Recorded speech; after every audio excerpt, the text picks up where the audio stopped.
Hello and good afternoon. We'll try to get control of all this power up here. And I want to take a moment to welcome all of you to this wonderful celebration of life.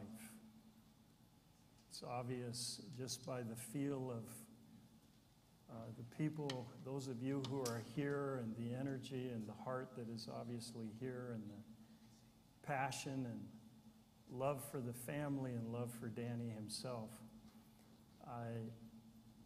There is such a broad group of people here. I'm wondering, are there any people here from his elementary days? Elementary school days? I thought that there might, look at that, some hands going up. Elementary school, and high school? High school days? Most of you would probably go through to high school, I'm sure. And then there's his dragon team in their red. How fabulous is that? And I'm sure there's sports teams and coaches and co-workers and friends and family of every sort. And of course, his dear family. And I've felt a special part of this family for a very long time because when I arrived 20 years ago, his oldest son, Jason, was one of my associates. And for many years, and I enjoyed working with he and Dana, and then Mike became one of my associates, and his wife, Karen, and I've had the privilege of watching their children born and families grow up, and then Danny and Nancy came into our lives in a very, very special way here at Cedar Grove, and you'll hear more about that as we go. So I want to welcome you. I am the what we call the lead pastor here at Cedar Grove for some 20 years now, and it's been my great privilege to be a part of Danny and Nancy's life and the Strain family. I'm going to invite another of my associates, Pastor Phil Bryant, who came to Cedar Grove and actually ended up planting a church out of Cedar Grove and ended up running off with Pastor Jason and Dana, and I still like him. He's going to lead in prayer. Let's pray. Father, we are thankful that it's into your hands that we've given Danny. That we're not confused or wondering. We have a strong confidence that Danny is with you, and he is doing so much better now than he's ever been. And we're thankful that through your son, Jesus, we have the privilege of knowing that we will be with him one day too. Lord, today we come to celebrate his life, and though I only knew a short window of it, 11 years of it, I loved it. Wonderful person, kind, generous, fun, liked to make jokes, great tease, full of life. Lord, we want to celebrate him today, and I pray that today we'll be able to kind of walk through all kinds of aspects of his life, and all of us would learn a little more about him. And I pray that we can celebrate what you've done. Thank you, Lord, for the moments when we prayed so much for Danny and wanting him to come to know you, and that he decided to follow you. And thank you for that change in his life. I pray today, Lord, that you would help us to celebrate him, celebrate all those aspects of him, and allow us to grieve. May we cry. May we have a chance to just really miss him. May we learn about just how special a person he was in so many different areas that we didn't know. And may we as family members maybe get to know him even better just because of our time together. And Lord, help us to celebrate a life. And Lord, help us to do that by even knowing each other a little more. Knowing that Danny might even really love that we would reconnect. So I pray, Father, for a great day to celebrate Danny. And I pray that we'd just be able to come away a little bit more closer to you and a better understanding of who he is. I pray in your name. Amen. Amen. Thank you, Pastor Phil. The program, as you all have, is printed, and we're going to follow it just as it is. So rather than me get up and down each time and invite people up, I'm just going to ask if each person could come up at their respective times and we'll just go that way. So we're inviting Richard to come up now and to read the eulogy.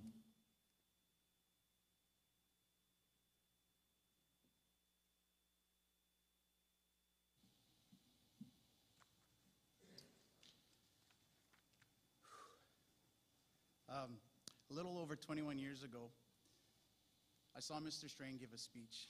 It was a toast to the bride at my sister's wedding. Came up to the front of the toast to do the toast. He had a beer in one hand, a speech in the other, took a big sip of his Coors Light, and went on to give one of the most amazing speeches I've ever heard. If I can do half the job today, I'll be very proud. We're here today to celebrate the life of a truly remarkable man, Daniel Robert Strain. Born December 30th, 1942, to Grace Hospital in Vancouver. He was born to Alec and Doreen Strain, big brother to Sharon, Carol, Jimmy, there he is, Colleen, and of course Alec. Born to a big Irish Catholic family, Danny was enrolled in St. Mary's School. He also went to St. Mary's Church, where he was recruited as an altar boy, basically because he wasn't wanted in the choir. He later attended Gladstone Senior Secondary. In 1956, the family survived a horrific fire just days before Christmas. As a result, the Legion got together and they rebuilt the house in less than 48 hours. Vancouver Woodwards donated all the supplies to refurnish the home. The survival of all members of the family and the provisions for a house to live in again was deemed a Christmas miracle. As a teen, Danny was the star member of his father's totem athletic gymnastics program. He performed trampoline displays all throughout the Lower Mainland. His most legendary routine involved Danny hiding in the rafters, dressed like a hobo. He'd drop from the ceiling, screaming and yelling like he'd never been on a trampoline before. And as he bounced higher and higher, he'd strip down into his uniform and go into an amazing routine of flips and twists.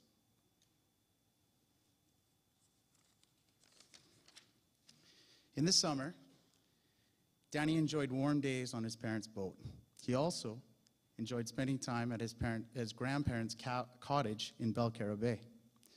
Well, as luck would have it, there was a pretty young lady named Nancy who was also spending time at Belcarra Bay with her family in a cabin just down the road. Danny and Nancy met in the summer of 1960.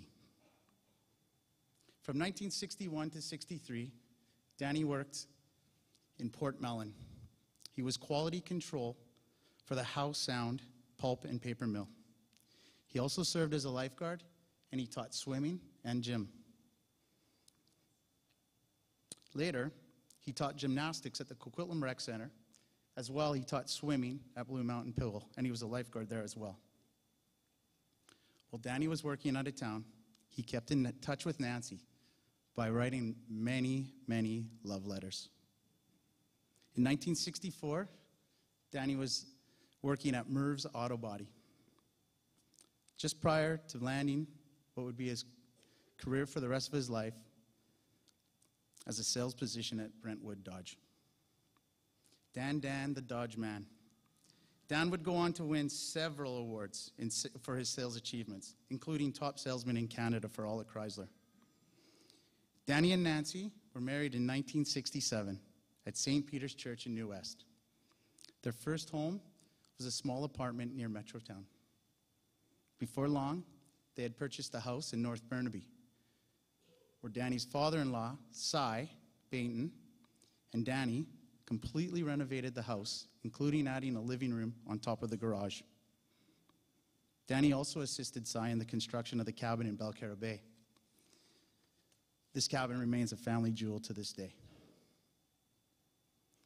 Danny and Nancy started their family in 1971 with their son, their oldest boy, Jason. Shortly thereafter, Danny purchased his first boat. He called it the Dancy J. It was short for Danny, Nancy, and Jason. Well, as we know, they were blessed with two more boys, Ken in 1974 and Mike in 1978. Well, he had no choice, guys. He had to rename the boat the legendary My Three Sons. Danny, he moored the boat at Bannock Marina in the Pitt River and spent many, many weekends taking family and friends on many boating and fishing trips. A favorite trip for all of us was a trip to Sand Islands. This gave the kids a chance to explore, to picnic, and to harass the Canadian geese. Danny loved more than anything, though, to take his boat across to the Gulf Islands, especially with his parents and his siblings. Along with other friends, they would moor all the boats together in a net inlet at Prevost Island. Most importantly, though, Danny took the time to take each of his boys on a one-on-one trip of their own. The brothers have all secretly been mutually jealous of each other for the trips they got to spend with Dad. It was just such a special time to have with their father. The family also enjoyed numerous camping trips to places such as Cultus Lake, Osoyoos Lake, Shuswap Lake, Okanagan Lake, Wood Lake, Sprout Lake, Green Lake, and of course, my favorite, Loon Lake. Danny liked lakes, but he loved the ocean even more. He spent much of his summer with his family at Belcara and took many, many fishing trips with his neighbor and good pal, Pat Bodnark. Danny and Nancy enjoyed spending time with their family and friends. They even managed to organize a big trip to Disneyland with the Leniak and Bodnark families. 6 adults and 7 kids, all under the age of 11. What a time we had. Organized chaos is how I describe it. The family even got a chance to go back when the boys were teenagers. As well, the family enjoyed one last party of 5 trip to Hawaii. Danny invested all his time in his boys. He coached all 3 of them in soccer. He was so committed that the year Ken made a select team, he continued coaching the team even though his son wasn't even on it. Danny coached dozens of us, dozens of teams over the year. He influenced so many athletes in Coquitlam. He was an executive member of the Coquitlam Youth Soccer Association for years and served as president in 1996. He dove headfirst into all activities, especially when it involved his kids. So much so that when the boys were young, we all joined Beavers. And Danny committed to being the head leader the following year. Hawkeye. Good old Hawkeye. Well, what Hawkeye didn't realize is that the boys had already gone to their mother and said, "We don't want to do another year of Beavers." True to his word, and the man that he was, he faithfully walked up to that school every week and taught the program to kids that weren't even his. That's the kind of man he was. He would not break a commitment. He was a man who let his yes be yes and his no be no. Once the boys were growing up, Danny, always the athlete, got involved with the dragon boating. He and Nancy, they joined the over 50s team, Nothing Dragon. Even after Nancy retired her paddle, Danny continued on as team captain. In 2011, Charlie Young had nominated Danny for the BC, the Order of British Columbia Award.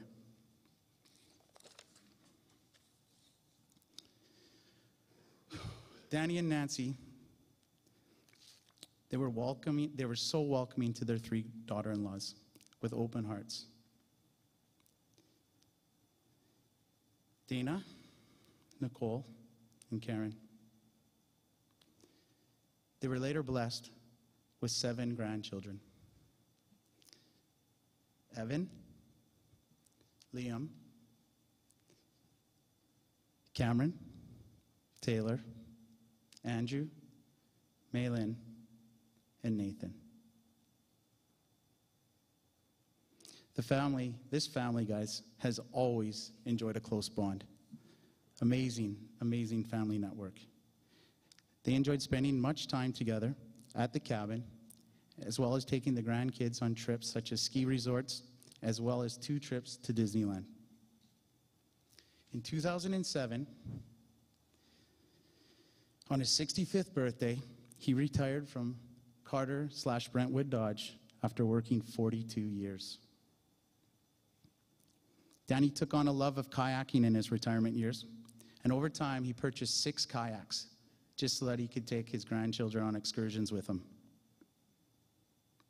Danny and Nancy also enjoyed traveling further abroad, which included a cycling trip to France with John and Barb Bedingfield, as well as a trip to Italy and Greece with Elle and Gail Bruder. They also enjoyed a touring bus trip through the Maritimes with Norm and Evie Brown, and finally a cruise from New York to Quebec City. Always the athletic enthusiast, Danny volunteered as a VIP chauffeur in the 2010 Olympics. It was during this time that Danny fell ill. He was diagnosed with pancreatic and liver cancer. His situation looked very dire. But with much prayer and faith, Danny and his family saw a miraculous turnaround. Danny responded favorably to new experimental treatment, which kept the cancer at bay and provided him the opportunity of good living. He resumed dragon boating, kayaking, cycling, and working out. He especially enjoyed his Thursday afternoon crib games with his good friends, Alec Leniak, Gary Catherwood, and Chris McKinnon. The restoration of his health was coupled by the restoration of his faith. He made a new commitment to follow Jesus. He was baptized by his 2 favorite pastors at the same time, Jason and Mike, his sons.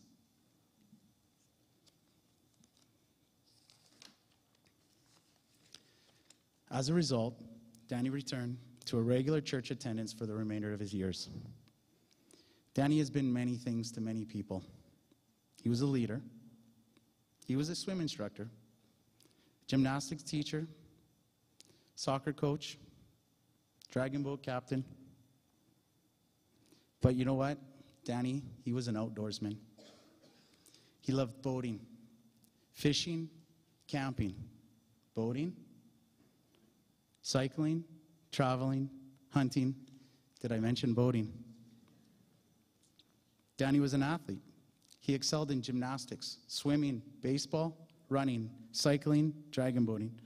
But you know what? Most importantly, Danny enjoyed us. He enjoyed people. He loved his family and friends. He was a devoted husband, father, son, brother, grandfather, uncle, neighbor, coach, teammate, crib partner, fishing buddy, and friend. But he was happiest when he was surrounded by the people he loved. In the last chapter of his life, his number one goal and role was that of grandfather, or Bappa, as the kids affectionately called him. He lived his days cheering from the sidelines of the soccer field, or teaching the little ones how to fish, swim, kayak, paddle, water ski, play crib, or of course, do flips on the trampoline. Danny lived his life well. He ran his race with perseverance dignity, and he finished strong, crossing that finish line into heavenly glory. Although we feel Danny is not ready to leave us, he lived a good life. He lived life well. We know how proud, how very proud he is of what he has left behind. And that he will be cheering us all on, but especially you grandkids, from a distance. Thank you. That's the eulogy. But I also asked if I could have a minute to express my personal feelings about Mr. Strain. He's always been Mr. Strain to me. Mr. Strain was pretty much the second most important male influence in my life. I always knew that he had a major impact on my life as a child. But it's funny, I didn't realize the respect and morality that he lived by until I was a young man. We'd share a few stories out fishing, mostly when my dad was sleeping. These are conversations that are mine. Maybe I'm like the boys, I like that one-on-one time I got with him as well. But those are stories that are going to stay between he and I. I will tell you this. The advice and guidance that he gave me has navigated my adult development. When it comes to Mr. Strain, there's always a few things that bring a smile to my face. Bear with me, these are personal things. Some of you might get it. Loon Lake specials, little red Playmate cooler, rolling my wet swimsuit in my towel just nice and tight, minivans, scooters and scooter rides, Coors Light and homebrew, knowing that every October 3rd, there would be a quick visit with a birthday card and a big bottle of beer waiting for me. And thank you, by the way. I know I got one. Thank you very much for that. Boat rides, New Year's Eve parties, and the one phrase that he always said to us, be nice. Be nice, guys. That's my buddy you're talking about. It was said perfectly in the eulogy. He was many things to many people, but most of all, he was a friend. There are a lot of people in our lives that you never want to let down, and he was one of them at the top for me. His principles and influence are always in the back of my mind whenever I'm struggling to make a difficult decision. What would Mr. Strain do? It's often there. As a result, I believe the decisions that I have come to and have made this world just a little better place. Thank you, Mr. Strain.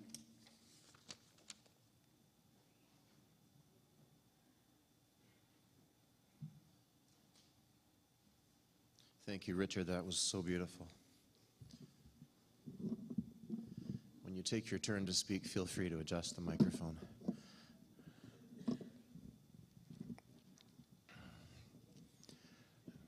When we got to the point where we knew Dad's time was coming to a close, we decided, each of us in the immediate family, to write letters to him, and we would each take a turn to read directly to him at his bedside. And God was good to us. We all got our letters written. He had been told that there was about a month left, but knowing how cancer works, he might have spent most of that month sleeping, so we hurried up to get these letters written. And God was good to us because we all were able to read our letters to Dad when he was lucid, when he could speak and respond and hear us and interact with us as we read the letters to him. And so it was so beautiful. So I'm going to read my letter as my tribute. Dear Dad, I love you so much. It was going to be very hard to say goodbye. You've been a warrior through this battle with cancer, and I am so proud of you. You have always modeled for us what it means to tough it out when it gets difficult. And like the Apostle Paul said, you can also say, I have fought the good fight, I have finished the race, and I have kept the faith. Being the oldest brother, Dad, I have some fond memories from early on in our life as a family. I can remember our house on Rosser Street. I I can remember the living room up above the garage, which I thought was the tower of a castle. I remember our camping trips in Osoyoos with the Laniacs, which is where you taught me how to swim. I was so scared of the water, but you carried me along the whole way until I was swimming on my own. I remember riding on your back, swimming, and then suddenly you would duck dive under, and I'd wonder when we're going to come back up for air. I remember riding in the kiddie seat on your bicycle in Centennial Park. And I remember the big move to Coquitlam.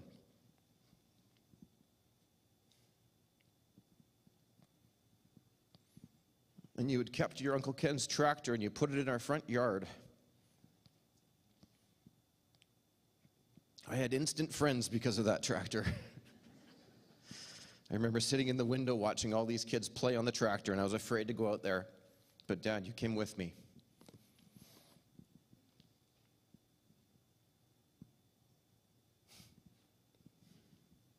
It's good to cheer up because then I don't have to make eye contact with everybody. But many of those friends are here in this room.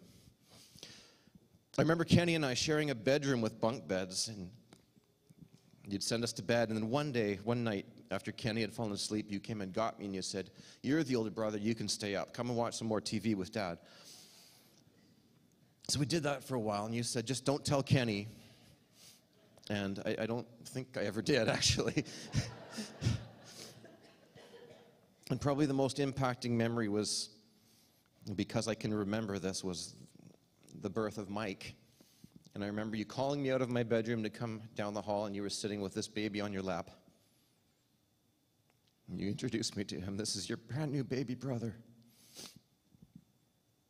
When I was in elementary school, we had to write in our journals every morning, and I always felt that my journal entry was the very best one in the class because we had so many great adventures in the boat, on the Pitt River, at Sand Island.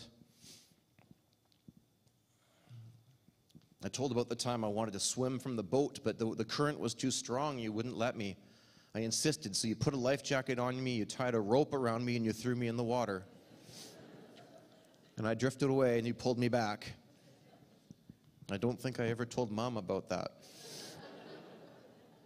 I remember writing in my journal about our brave walks through Mundy Park because there were bear traps scattered around. They were trying to stop all the bears, but we went for walks anyway.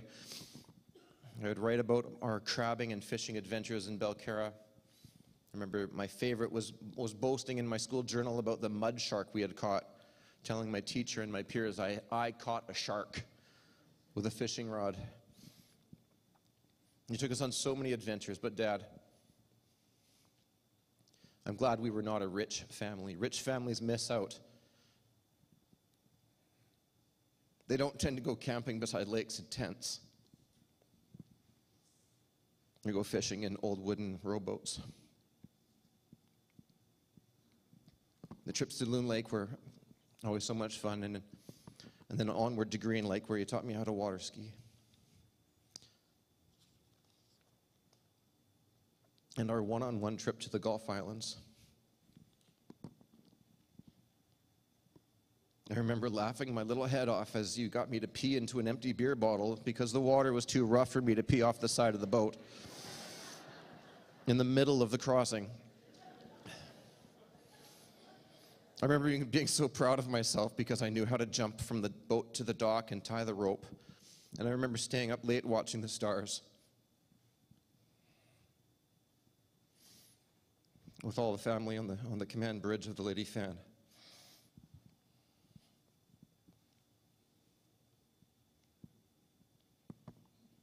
When I read this to my dad, I was bawling. I'm not done, but taking a little break here. But he just held his composure, and he smiled, and he listened, and he just like, "Yeah, I remember that." He enjoyed hearing us read these to him. Dad, you often let me steer the boat. I distinctly remember one time out on the river, you telling me to fix my, this actually was the mouth to the Pitt Lake. Those of you that know, you don't go to the right or the left or you will ground the boat. You have to stay in the channel. And I remember, Dad, you saying, "You fix your eyes on that marker and you do not look away and you steer right towards that." Years later, when I was studying the Bible and I learned the part that says, "Fix your eyes on Jesus," I always remembered and pictured myself, when I read that verse, I picture myself in the boat with you. And Jesus is in the distance on the shore, waving and standing and waiting for us. And that passage talks about running a race, with the race representing our lives. And in this picture, Jesus is at the finish line cheering us on and waiting for us to come home.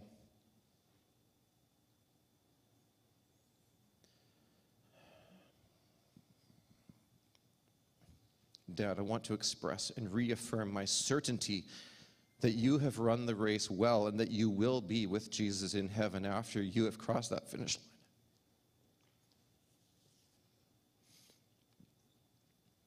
You have given him your heart and you have allowed his Spirit to guide you. God gave you a miracle 8 years ago and was so good to allow you to stay with us here a little longer. But the bigger miracle is giving us eternity. The Bible says that to be away from the body is to be at home with the Lord. And Jesus said, whoever believes in me, even if they die, yet will they live. So when you are gone, I'm going to miss you very much.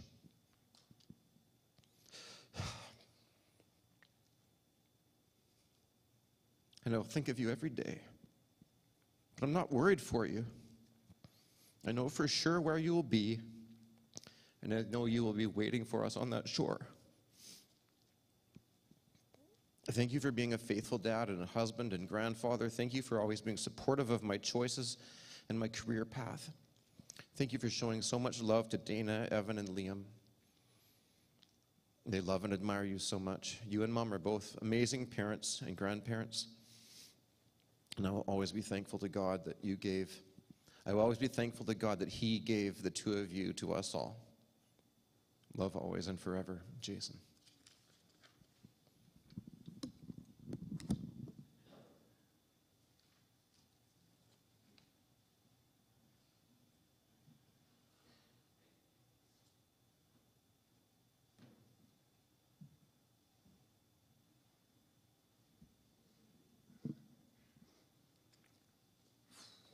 I don't know why I didn't go first. I guess I didn't have a choice. I was going to go second either way. Go youngest, oldest, or oldest, youngest, I'm still second. I'll warn you, I cry when I do speeches at weddings, so good luck with this one. I'm not sure how this works. That's okay. I, too, wrote a letter to my dad, like you heard. And I'm going to read you parts of that letter. Some parts don't really fit because I'm kind of interjecting, but hopefully you can follow it. Thank you for being such an amazing dad and grandparent, or Bappa, as you like to be referred to. Thank you for being such a great role model and always being there for me. You've not only taken an interest in all of my activities and endeavors, you've also jumped in to support me, coach me, and clean up all my messes that I got myself into over the years. It's probably been a lot of those. You act and you react with passion, and I love that about you. You never judged me, and heaven knows I gave you lots of reasons to, but you never did. You were never critical, and you were always supportive.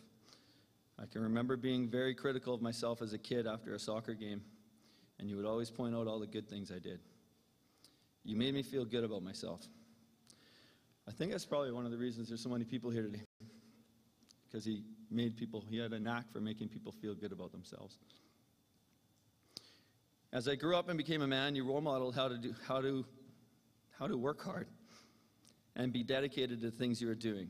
I can remember going to work on a Saturday to reorganize and clean up the parts department that he worked in, and I was so surprised to find out how hard he worked there. He stayed late that day after everybody had left. Well, not true. Uncle Alec hadn't left, and that's a hard worker. Those are two good guys, by the way. They're probably yelling at the TV right now with a Kokanee and a Coors Light, telling somebody to run faster in a football game. We're sad, but I think they're probably having a good time.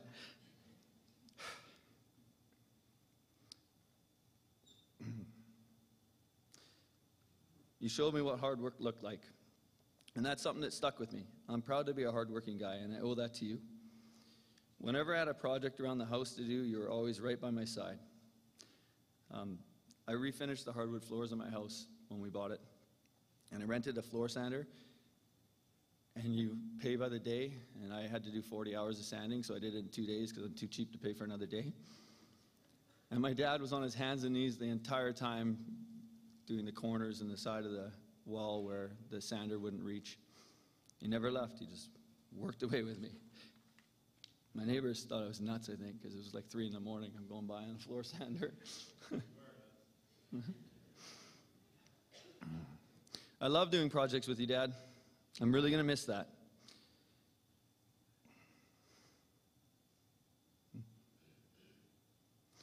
You're by far my favorite guy to work with. And I'm thankful for the times I had with you when we were working on projects.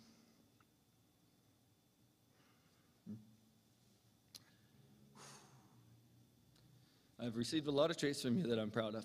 You taught me to be a family man and a good dad that spends his time diving into his kids' activities. This might be hard to believe, but my dad was not a soccer player. He didn't play. He coached, 20 to 30 teams. He did that because it was our passion, not because it was his. We have a very close family with lots of love, and we do a lot together because of the way you and Mom raised us. Thank you for all the camping trips and boat rides and vacations and putting me in every single sport that I wanted to try. But more importantly, thank you for showing me how a family works. I feel very close to you, Dad. I'm a lot like you.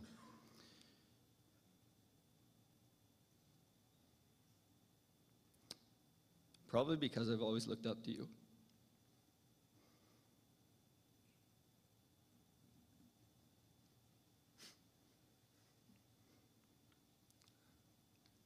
I was just checking to see if that picture was up there because it makes me laugh. I think I was excited to drive the boat. I wonder what he was thinking. Like, stop wiggling. I don't think I fixed my eyes on whatever I was supposed to fix my eyes on.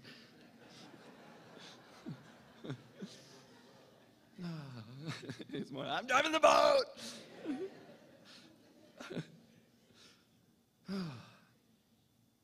As a kid, I wanted to be just like you. I wanted to run the boat and go fishing and hunting and do all the things that you did.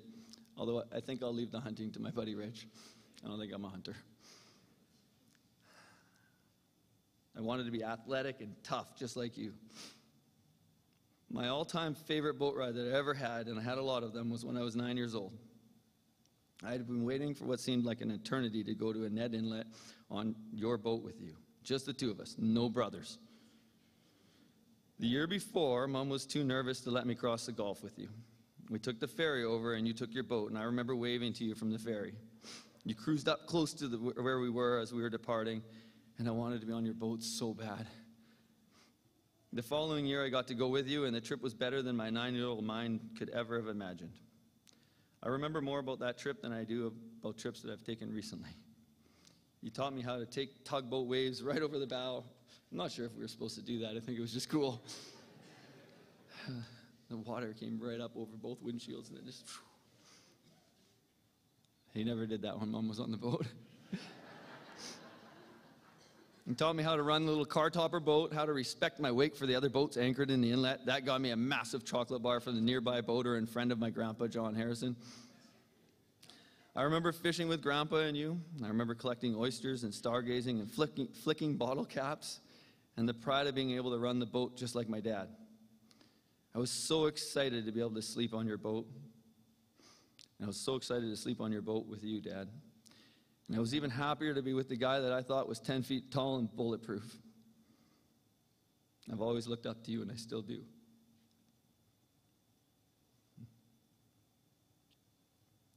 You've been so strong fighting cancer for all these years. I have so much respect for you. I don't want you to go.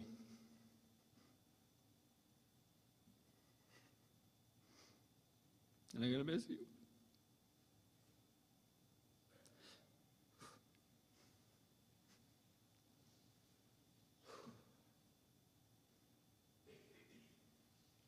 can do this.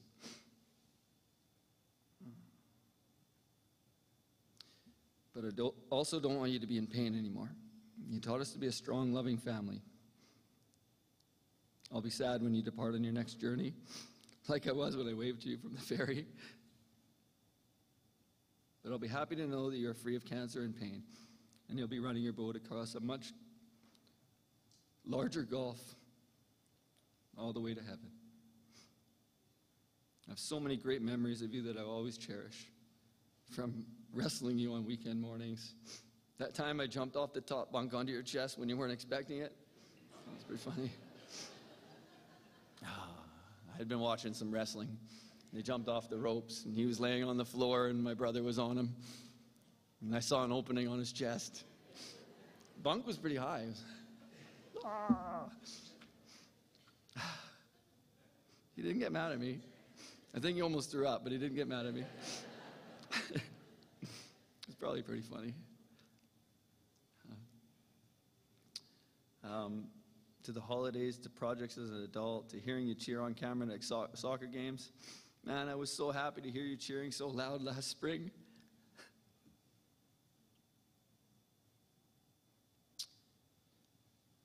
Scooter and kayak rides for the grandkids.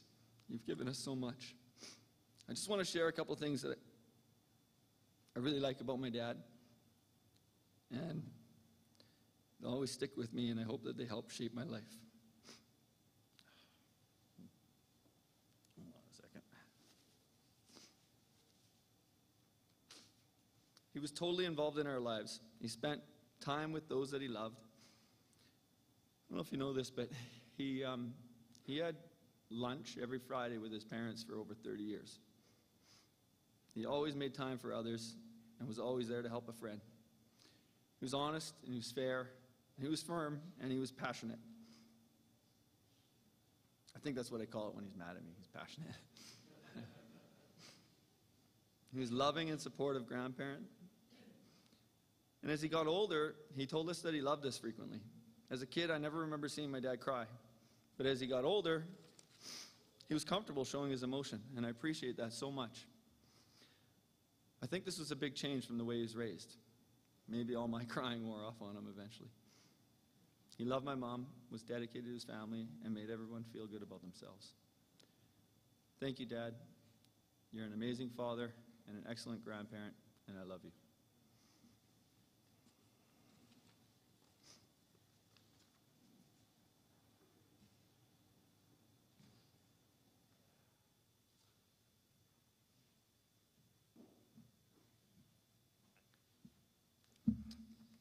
You know, it's hard being number two.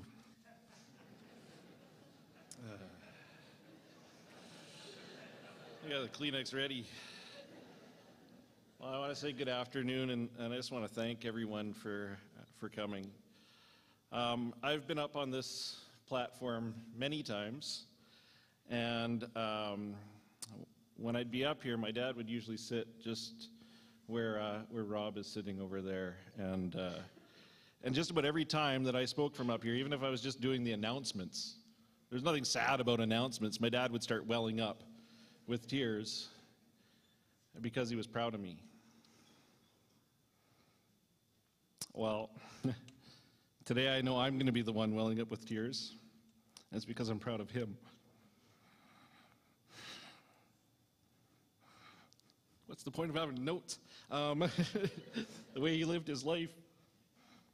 And like my brothers, I wrote a letter to my dad. And I was the one that actually, I needed to do it a little more urgently than my brothers, because living up in Penticton, I was down here on the Friday and Saturday before my dad passed. And I was staying until the Sunday, so Saturday night I was writing that letter. And on Sunday I got to read it to him, the Sunday before he passed. And I read him the letter with tears streaming down my face. I couldn't look at my dad because, well, I read it, because I knew if I did, I'd just lose it. And so after I finished reading the letter, I looked at my dad, And without saying a word, and without any tears in his eyes, he just reached out his arms for a hug. Then when I hugged him, he told me how proud he was of me. I'm keeping that letter for me and Dad. As much as I'd like to share it with you, it was a thank you to him. And it wasn't filled with a lot of memories. It was just my way of saying, I'm proud of you, Dad. So I thought I'd share maybe a story or two with you. You're going to hear from many people today, sharing memories and stories about my dad. And I could spend hours, Pastor Kevin, you'd never get up here, telling of my favorite memories of Dad. And all of them would highlight what an awesome dad he was. But I thought I'd use my time up here to focus on a couple of the greatest things my dad taught me, and some of the things I'm most proud about my dad. My dad taught me how to be a leader. He was a natural leader. People were drawn to following him. And what made my dad a great leader? He always wanted to make those around him better. If you ever want to know how to be a leader, you can just look at my dad, and if you want to take notes today, this is kind of your leadership training here, because when I look at him, man, he was competitive, but his competitive nature was to make the whole team better, not just his own individual performance. My dad coached soccer for like 20 years, and like Kenny said, he never played soccer himself. He was a continual learner. He watched soccer coaching videos on VHS to learn how to be the best coach he could be. He completed several coaching courses as well. He wanted to make sure his team was the best it could be. He entered us into countless tournaments and exchange trips down to Washington State. I don't know, Washington State, that shouldn't get me emotional.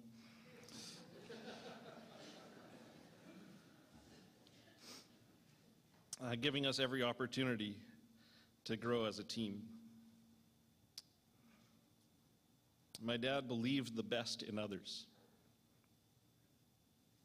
I think my dad was most proud of taking kids who didn't believe in themselves and were pretty tough or rough on the outside and teaching them to be proud of themselves, showing them that they were able to do more than what they could envision for themselves.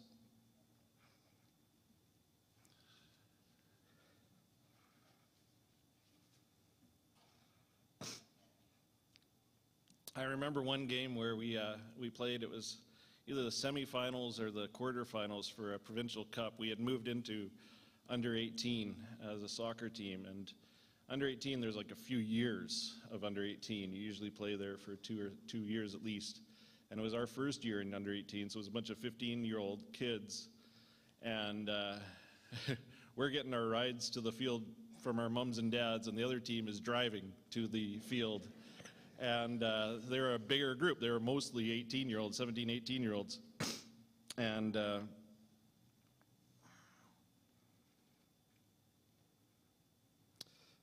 boys on the team were a lot taller and bigger than we were, and we're known for being a physical team. My dad challenged us not to be intimidated by them, but to play our hardest and not let them push us around. Sorry, this is a pretty meaningful story for me.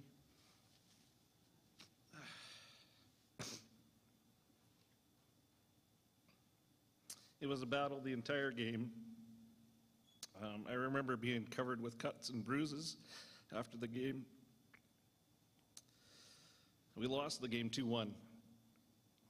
But I'll always remember, after the game, my dad huddled us together as a team and told us, today a group of boys went out onto that field and returned off of it as men.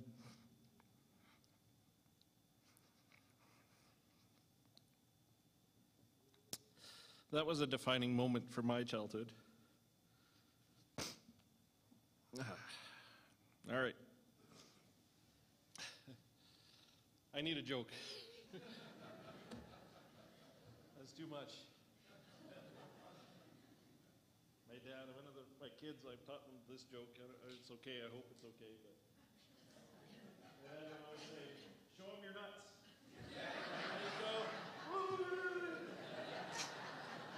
Sorry, I needed to get something out.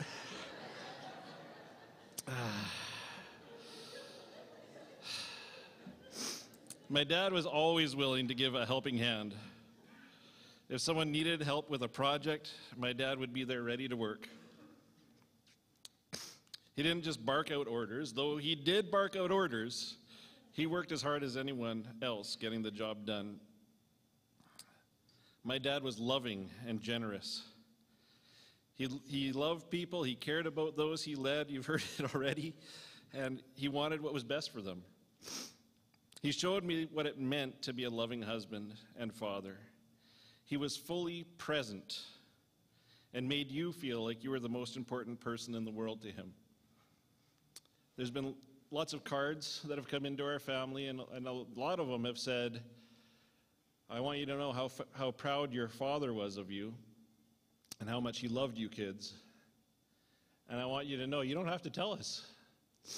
You don't have to tell us, because my dad made sure we knew how proud he was of us and how much he loved us." My dad was courageous. In his battle against cancer, I witnessed just how strong and courageous my dad really was. I think this brings me to one of the things I'm most proud about my dad. His courage to seek the Lord when diagnosed with cancer back in 2010. He had reason to be mad and feel hurt by God.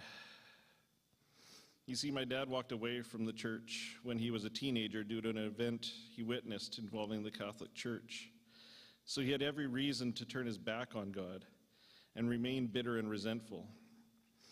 But my dad showed great courage by instead pressing into the Lord and receiving Jesus as his Savior. Even though I'm sad that all we have left with our dad for now is stories and memories, it gives me great joy to know that I don't have to say goodbye, but rather, see you later, alligator.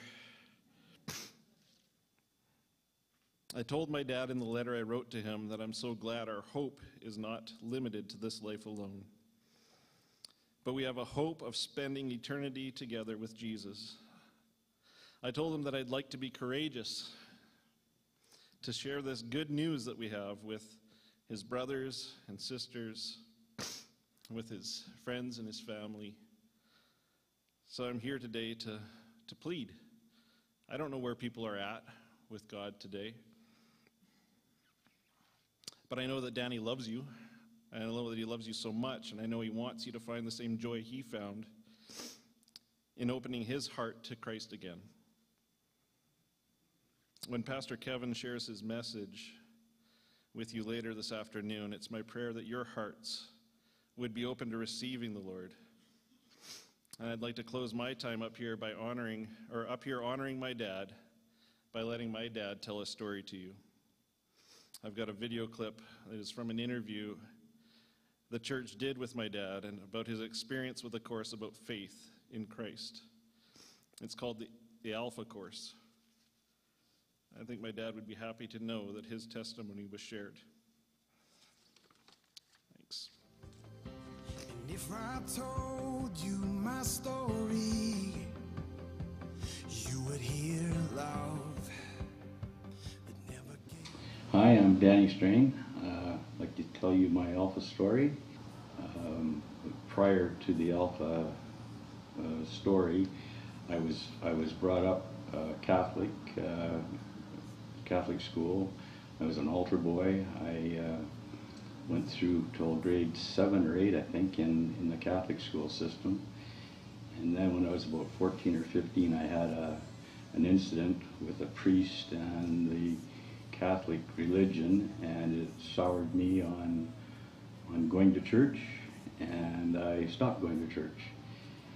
And up until about 6 years ago, I'd go to maybe midnight mass or something like that, but nothing, no regular church going. I figured I didn't need a church anymore. I still believed in God and Christ and Jesus and the Father, the Son, and the Holy Spirit.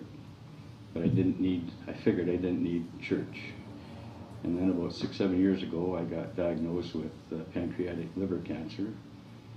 And I had this yearning to get back to a better relationship with God. And I figured I needed to do this through a church. And my son Michael, who's a pastor at Cedar Grove, and I'd been taking chemo, and he said, "Dad, why don't you come and take this Alpha course?" I said, "Mike, I get my treatment," and I said, "and I have 3 weeks of throwing up and sores in my mouth and sick to my stomach, and just," I said, I can't be around people." I said, "Then I get about 5 days of reprieve, and I feel a little bit better, and then the month is up, and I go back and I start all over again." So I said, "I don't really think I can be at a class with 4 Alpha." And so Mike, he's a pretty smart kid, he says, "Okay, tell you what, Dad," he says, I'll get the videos and I'll come to your house. He says, "We can do this once a week, and we'll look at the video, the CD, and he said, we'll do the questions and we'll do the answers and we'll talk about it." And so I said, "Okay, sure, let's try that." And that basically is how I took the Alpha course. And after about the second or third session with Mike and the Alpha program, I felt that I needed, and I did, open my heart to Jesus and asked him to come into my life, and he's been there ever since. And he's been helping me. I know through the prayer and his help and the sickness that my chances were very, very slim to be here today. And I think because of my commitment and faith and asked him to come in and help me, this is why I'm still here. Pastor Kevin asked me if I would be willing to get baptized. And not only did I get baptized, but I got baptized by both my sons, Jason and Mike.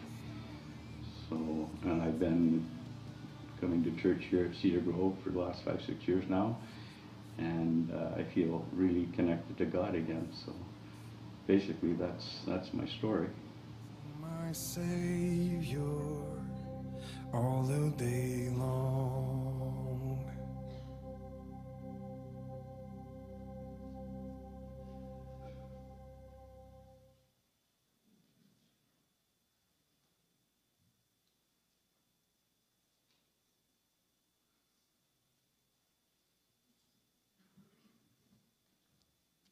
Sorry, I lack the height of these boys. Thank you, Jason. Pastor Kevin, family, and friends. As Jason explained, the family all wrote a letter to Danny and read it to him while he was sick in the hospital. And Nancy has asked me to read her letter today. Danny, you are a special man. I love you, and I can't imagine life without you. You have shown so much love to me, your sons, their wives, and all our grandchildren. You have shown so much strength through this battle with cancer. You kept going, making special Bapa breakfasts, enjoying family and friends. You made an impact on the lives of others. Everyday things like carving the turkey or barbecuing at Belcara. These are the little things that make life memorable. I'm so thankful for the life we had together, bringing up 3 sons who've done so well, married loving wives, and given us wonderful grandchildren. You show so much love to them all. I'm thankful for the wonderful times we had and adventures with the boys, buying our first house, moving to Coquitlam, and watching our boys get married and the birth of our grandchildren. We had many trips. I'm so thankful we got to share this time together and make such wonderful memories. The teeny elevator we squeezed into with our suitcases in France, the Hello Dolly puppet show on the train, the beautiful clear water in the Aegean Sea in Greece, the big kahuna ice cream on the dock in Halifax, and walking over the Brooklyn Bridge in New York. Even when it was harder for you, we went to Disneyland with the family. Such a wonderful time we had. You managed the roller coaster with the kids, and I chickened out.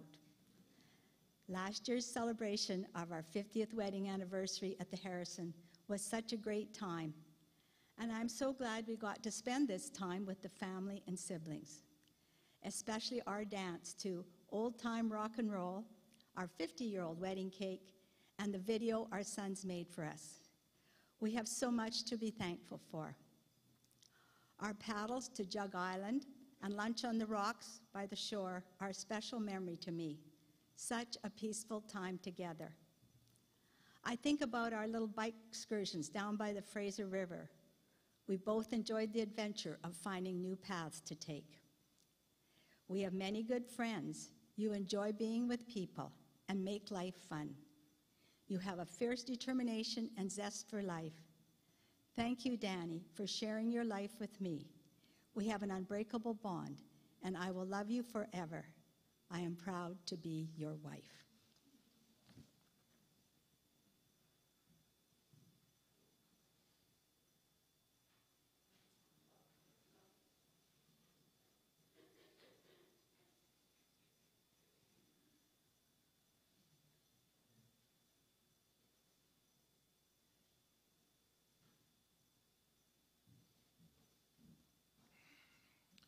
Hi, everyone. Well, these tall bodnarks. Okay. Well, no one's going to say that my speech is beautiful. It's not going to move anyone or touch anyone, but...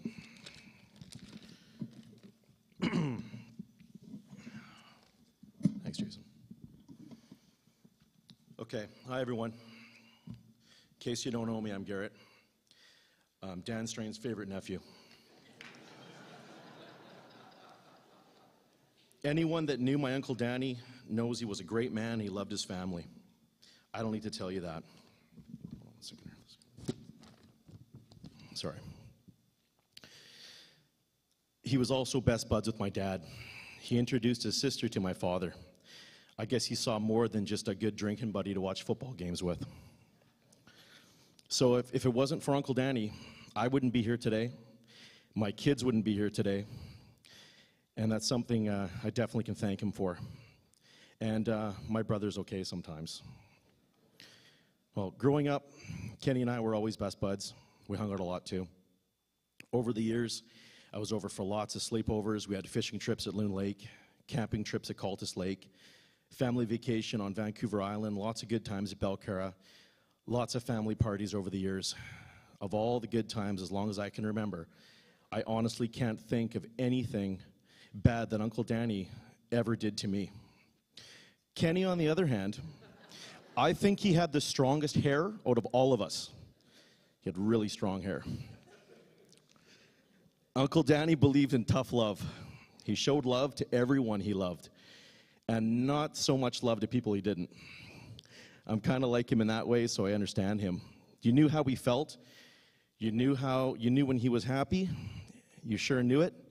And you knew when he wasn't too happy. You sure knew it too. I think all the years, all the sleepovers growing up, I must have learned a few things from him. I always thought it was funny. It probably wasn't humorous for Annie Nancy or my cousins, but I always thought it was funny. Whenever he wanted to go somewhere and he was ready to go, and no one else was ready to go, he would sit in the car. And he'd sit in the car and he would lay on the horn. And then I'd have to censor this, but it was, "Get in the car, let's go, come on, Nancy." And I still hear his voice belting that out as loud as can be. I always thought he was funny when he'd voice his opinion. I always loved that about him because he was honest and genuine. There was no filter at times. I respect him a lot, and he was a respectful man. He refused to take his suit off all day and all night at my father's funeral. In the summertime in the sun, on the deck, sweating at my house, he was still wearing his suit. I got back to my place and got changed, and right away I got changed, and I went up to Uncle Danny. I said, Uncle Danny, I said, take your suit off and have a beer and get comfortable. And I said, nope, with a big smile. I'll have a beer, but I'm not taking my suit off. I'm wearing this for Alex to show respect, and I'm not taking it off. I will never forget that about him. A true gentleman and a great man. I remember he would watch every Super Bowl with my dad, and I remember being a kid one Super Bowl and watching them build a huge stacked empty beer can castle. It was really impressive. He had a great sense of humor, too. I will never forget his smile. I'll never forget his laugh. I would like to share a few of the things that he did to my mother, his sister. But like I said before, I thought he was funny. But some may question his sense of humor, so I won't. I'm hoping someone else thought it was funny, and will also share those stories with you. So my mother would talk to me again because she won't let me share those stories. So, but I also thought it was funny when he punched out the biker that cut him off that wanted to fight him on his way to Mikey's graduation. Some other people might not think that's funny, but I did. And when he told me this story, he was smiling and laughing, and hearing it from him was hilarious. He always made me laugh. I was always proud he was my uncle. I love you, Uncle Daddy. I miss you. Thank you for letting me speak today.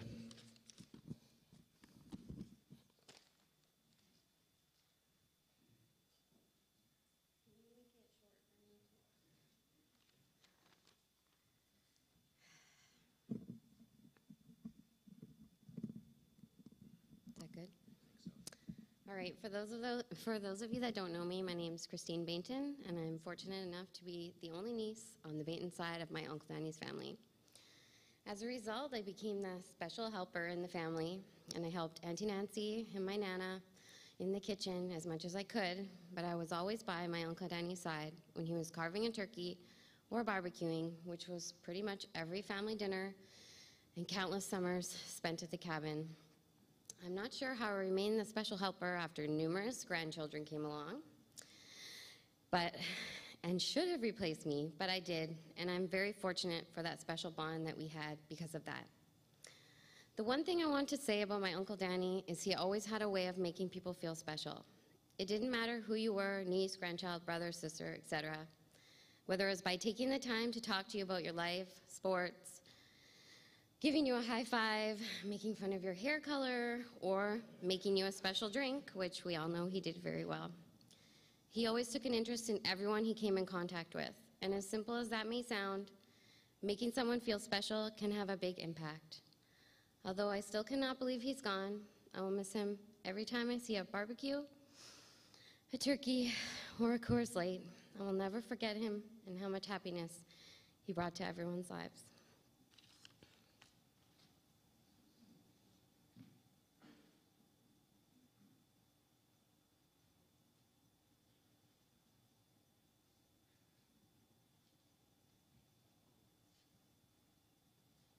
This might be okay. It's not easy after all of that. I forgot my water. You okay? Need my water.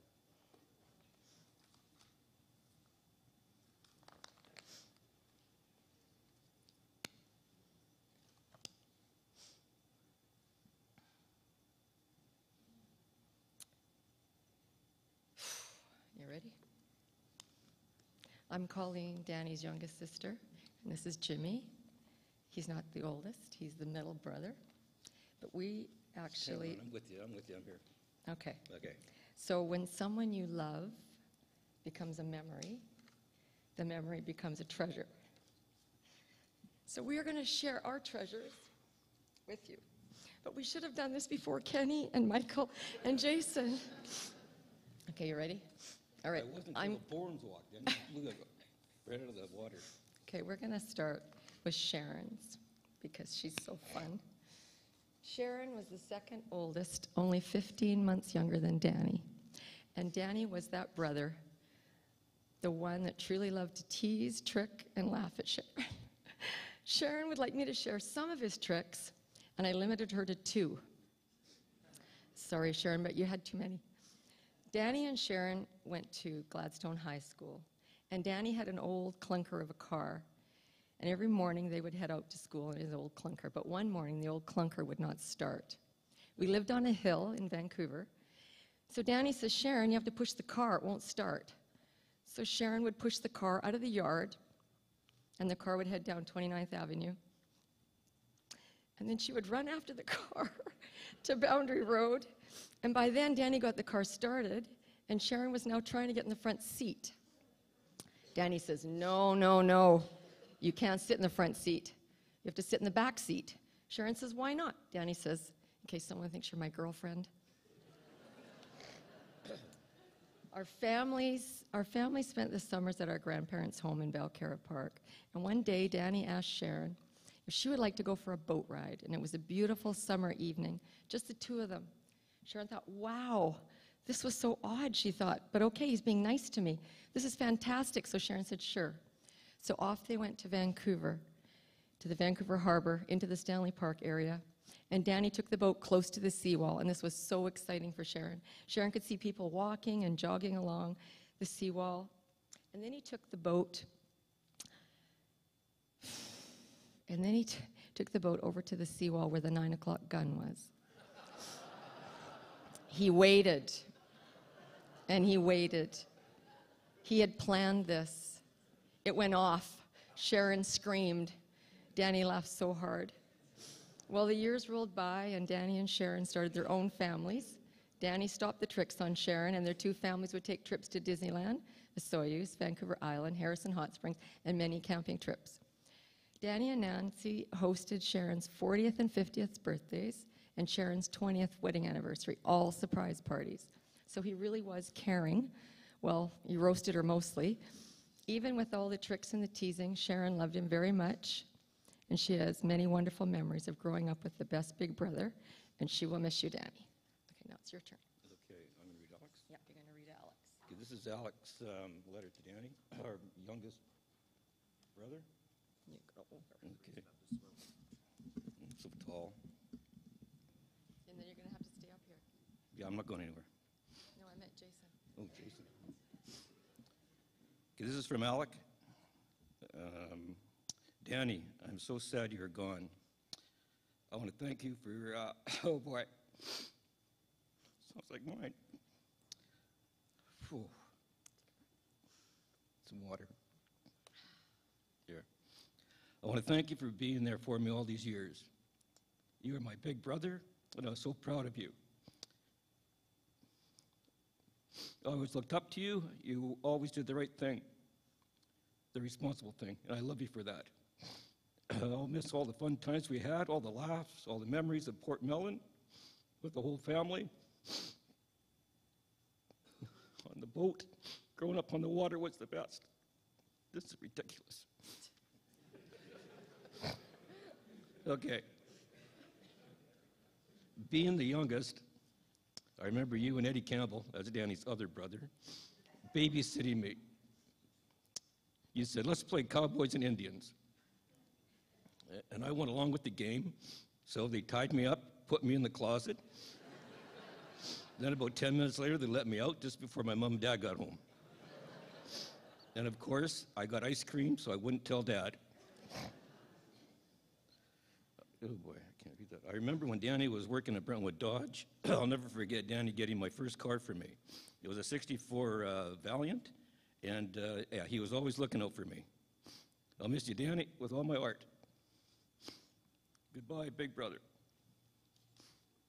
Okay, there's 6 of us. Sorry about that, Alex. There's 5 of us now, so there's still a couple more to go. This will be Carol's treasure. Danny, whoops, can I go down with this again? Yeah, could I? Okay. There we go. Hello. This is like The Voice.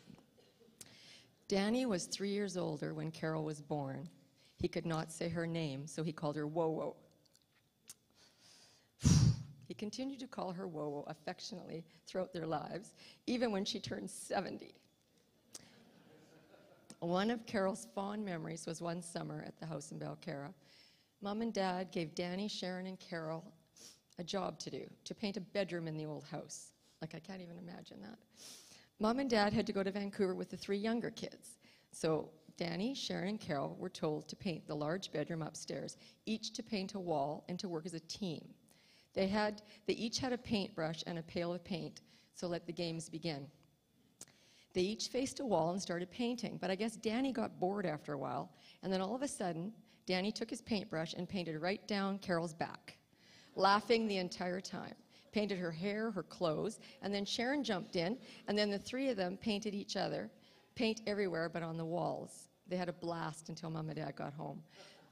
They were all grounded from swimming in the ocean for an entire week. That was the worst punishment ever. Danny and Carol also got to do our father's gym displays. Sharon had to stay home and babysit the 3 younger ones. Danny would do the tumbling and Carol would do the hand balancing with our dad. They got to perform together at these displays. Carol and Danny would do whatever Dad came up with, fearless. Carol's oldest son, Wayne, was in a serious car accident many years ago, and Danny was the first one Carol called. He was the one to tell our parents for her. He was there to comfort and console Carol through this difficult, scary time. Danny was a loving, caring, and unselfish brother, always thinking of all of us and what he could do for all of us. The best big brother you could ever ask for. Carol, we'll love and miss you so much, Danny, always and forever. Your turn again. My turn. Okay, this is from me. Just looking around here and seeing how many people showed up today, it was a real true testament to the type of person Danny was. Danny was a role model for me growing up. I doubt he realized it. I remember he gave me his baseball glove when I started playing Little League. And he just ended his playing. And I wanted to be just like him, an all-star. And same with his swimming, I wanted to be a lifeguard. I got as far as seniors, I think. He had a very good work ethic. That goes without saying. I think most of you know that. He was always there to help, whether it was laying on his back, painting the lady fan, or pouring concrete for a patio or a sidewalk. He'd even bring his own spit mixer. Yeah, it's a big brother who was the best. He was my best man at my wedding. Co-signed for my first car. Executor of my will, which we have to change.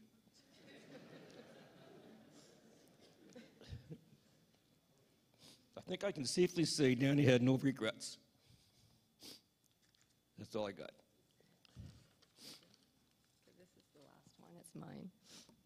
We thought ours would be harder to read than theirs. My treasure. Once again, I am Danny's youngest sister, Colleen. Oh, I need my glasses. There we go. Danny was my oldest brother, and my entire life, Danny refused to be defined by his age. Old is not a word I would ever use to define him. Not when he was welcoming his first grandchild into the world, and especially not at 75 years of age. His cup was always full, and he lived life to its fullest. It was sometimes so full that after one especially turbulent scooter incident, I asked him if he was hoping to moonlight as Evel Knievel.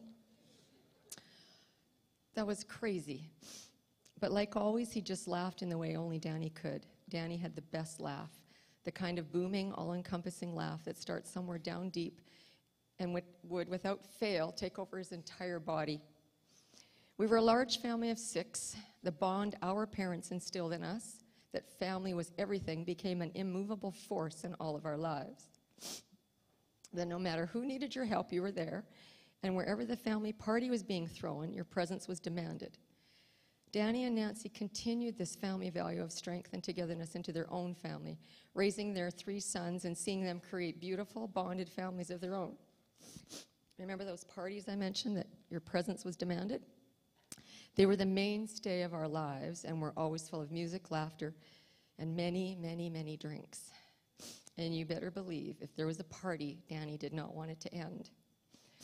Now, Nance, the end of the party dance between Danny and Nance kind of went something like this. She would slowly get herself ready to head out, and when you saw the keys in her hand, you knew it was time. She had and still has miles of patience that she would lean on as she would start up the car and do a few laps of patience, taking the car around the block, waiting for Danny to say his goodbyes and head home. Danny never liked leaving a family party. He loved to dance, and to this day, even at 75, he was the best driving partner I've ever had. Sorry, Ken.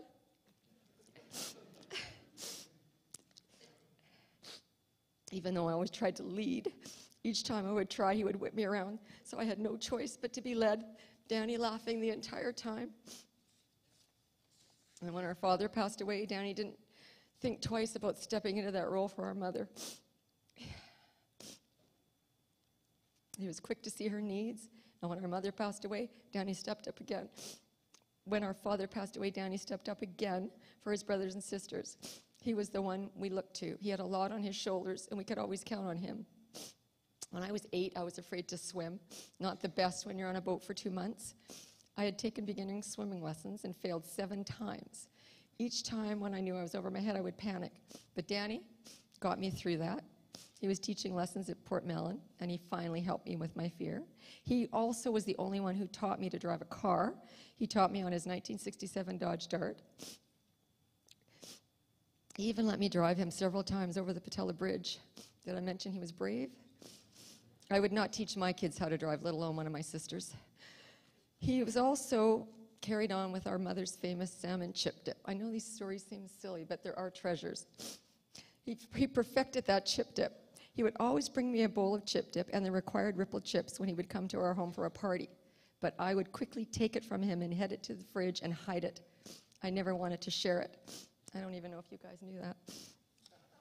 This evening, the evening would get going, and then it was too late to bring out the chip dip. And he caught on after a couple of the missing ones. He would laugh his face off. So being the best guy he was, he started bringing me a separate bowl so I could hide my own and share the main one he made for our siblings. He also made me my chip dip for my birthdays several times. Danny was a very honest, hardworking, fair, social, loving guy, and we were very lucky to have him in our lives. I too, Kenny, felt Danny was bulletproof. He would battle a round of treatment and bounce back and take on the next one. He would carry on with his life after each one, and he seemed to get stronger mentally. He would always tell me, one day, call, I won't be able to fight anymore. And I never, ever believed it, not once. When the waves of emotion hit you, let it happen.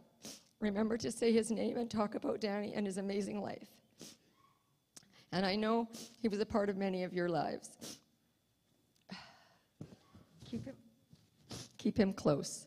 My hope is Danny is now sharing a beer with our parents. I know that no matter where I am, Danny, you will always be with me. Love you forever.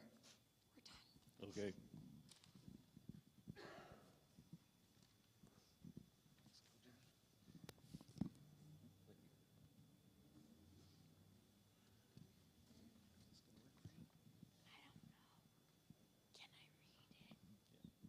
So this is my son, Andrew, who's going to be reading us Psalm 23. Psalm 23, a psalm of David. The Lord is my shepherd, I shall not want. He makes me to lie down in green pastures. He leads me beside the still waters. He restores my soul. He leads me in the paths of righteousness for his name's sake. Yea, though I walk through the valley of the shadow of death, I will fear no evil. For you are with me. Your rod and your staff, they comfort me. You prepare a table before me in the presence of my enemies. You anoint my head with oil, my cup runs over. Surely goodness and mercy shall follow me all the days of my life, and I will dwell in the house of the Lord forever.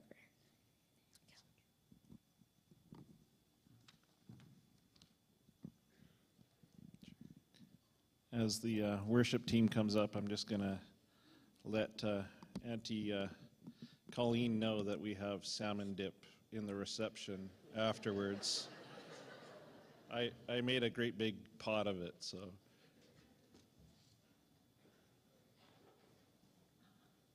Did you make a secret one?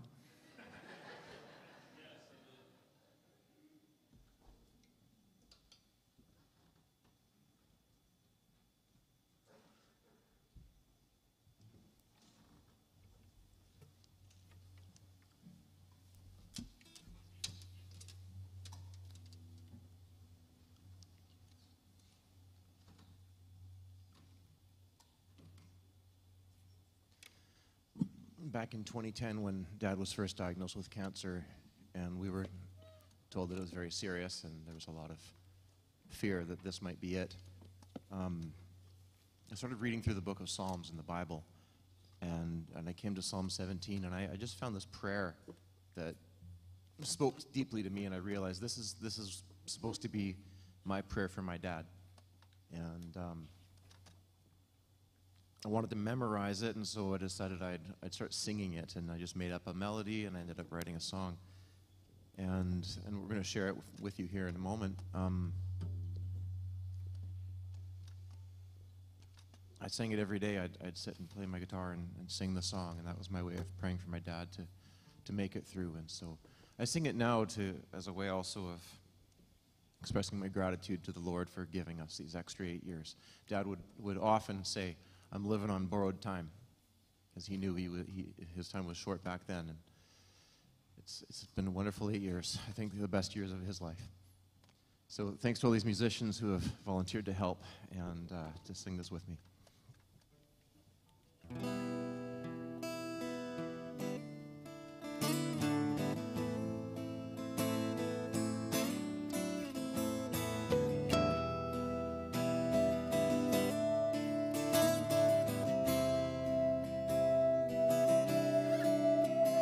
I call on you, my God, for you will answer me. Turn your ear to me and hear my prayer. Show me the wonders of your great love.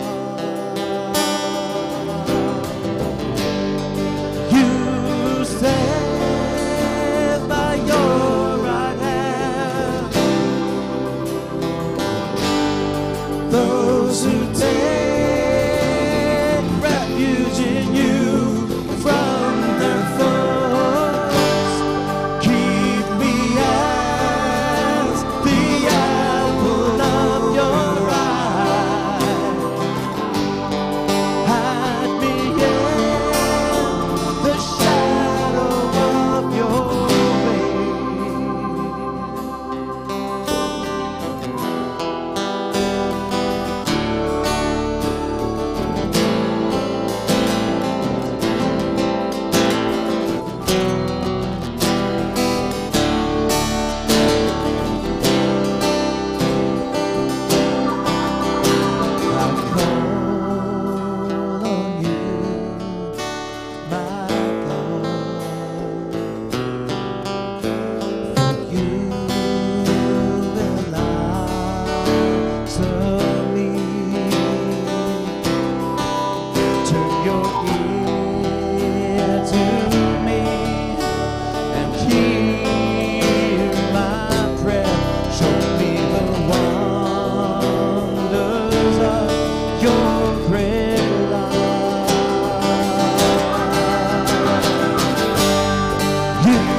those who take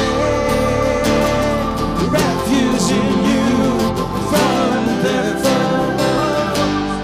Keep me as the apple of your eye. Hide me in the shadow of your wing. You say by your right hand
When Mike asked me to say a few words today, I was honored, because Mr. Strain was in some ways a second father to me. He was the dad of my best friend, whom I spent nearly every waking minute with, and my soccer coach. It was like clockwork. Every Tuesday and Thursday, Mr. Strain's faux wood-paneled Dodge Caravan would swing into my driveway, honk the horn, and I would hop in amongst a dozen or so soccer balls and musty preteen soccer gear. He'd tell me to buckle up as we sped around the neighborhood, gathering up other kids who also needed a lift. It was these days when he and Mr. McKinnon taught us how to kick a soccer ball, win with humility, and on occasion lose with pride. It was also on these days when he would try and sell us on how great his Dodge Caravan was. It was easily the most practical vehicle on the road, he would tell us. Now, selling a group of 8-year-olds on the benefits of bench seating, captain's chairs, and sliding doors often fell on deaf ears, but he was incredibly proud of that Caravan. And in reflection, he was right. It was the most practical vehicle on the road. I think it surprised us all when he bought a scooter. Easily the most impractical vehicle on the road, but that was Danny. Now, as you all know, Mr. Strain could tell one heck of a story. The validity of these tales were something that would confuse even the most seasoned fact checkers, but that was beside the point. His ability to never let the truth ruin a good narrative and his self-deprecating humor captivated his audiences and constantly garnered tears of laughter. In fact, I believe that getting a laugh was the reason why he injured himself as much as he did. I mean, seriously, does anyone know anybody that injured himself more than Danny Strain? My theory of Mr. Strain's constant ailments was due to the previously undiagnosed but now common psychological syndrome called the fear of missing out, or as kids say, FOMO. Years ago, my family and the Strains were in Whistler riding bikes along the Valley Trail when Mike and I noticed a massive gravel pit. Boys being boys, and before our mothers could say, don't even think about it, Mike and I simultaneously dipped our front tires over the edge of the pit and rode gingerly down the steep and slippery slope. Now, Danny being Danny, and with FOMO setting in, Mr. Strain was suddenly in hot pursuit, careening down the hill after us. As he got halfway down, the speed wobble set in, and when he hit the bottom, he lost all control. Now, with his body flying through the air, and an all too familiar string of words not suitable for church flying from his mouth, Mr. Strain landed with a thud, then a skid, and then a trip to the medical center. This was commonplace, but that was Mr. Strain. But for every time he hurt himself, he got up. He dusted himself off and kept going. It didn't matter if his trips to the hospital were caused when skiing, riding his bike, driving his car, or riding his scooter, scraping barnacles off the bottom of his boat, or his battle with cancer. He just kept going. That was the character trait that I will remember the most. That was Mr. Strain. Along with our communities, those of us here today have all benefited greatly from Mr. Strain or Danny's years of coaching, be it soccer, dragon boating life, or life in general. He's touched us and left a legacy of benevolence in Jason, Ken, and Mike that will continue for decades through their kindness, careers, and community-driven generosity. But the legacy I speak of was not created by Danny alone. There's a good chance none of us would be here today celebrating Mr. Strain's life if it wasn't for his other half, Nancy. Mrs. Strain, you have the patience of a saint. You've raised 3 boys, I guess 4 if you count Danny in that, so we'll just say you've raised 4 boys with enviable ease and grace. Your inclusivity is unmatchable, as is your ability to bake the perfect birthday cake. So from the bottom of my heart, on behalf of everybody here in this room and the communities your family has and continues to serve, thank you. thank you to you both.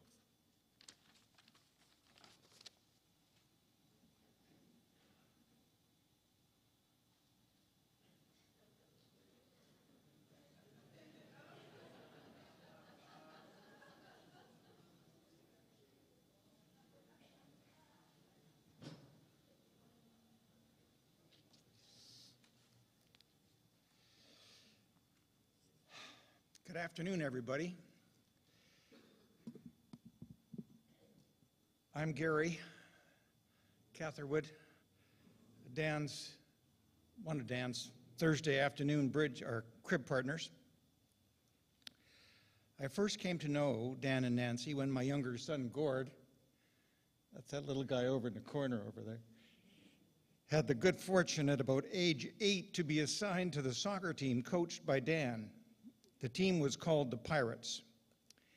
Dan coached with Chris McKinnon, and they were supported by Nancy and Val. I became the team manager for the Pirates. I believed that the coaches should focus their efforts on the direction of our boys, and so I tried to take on the responsibility for everything else, setting up nets, uniforms, finding linesmen, etc.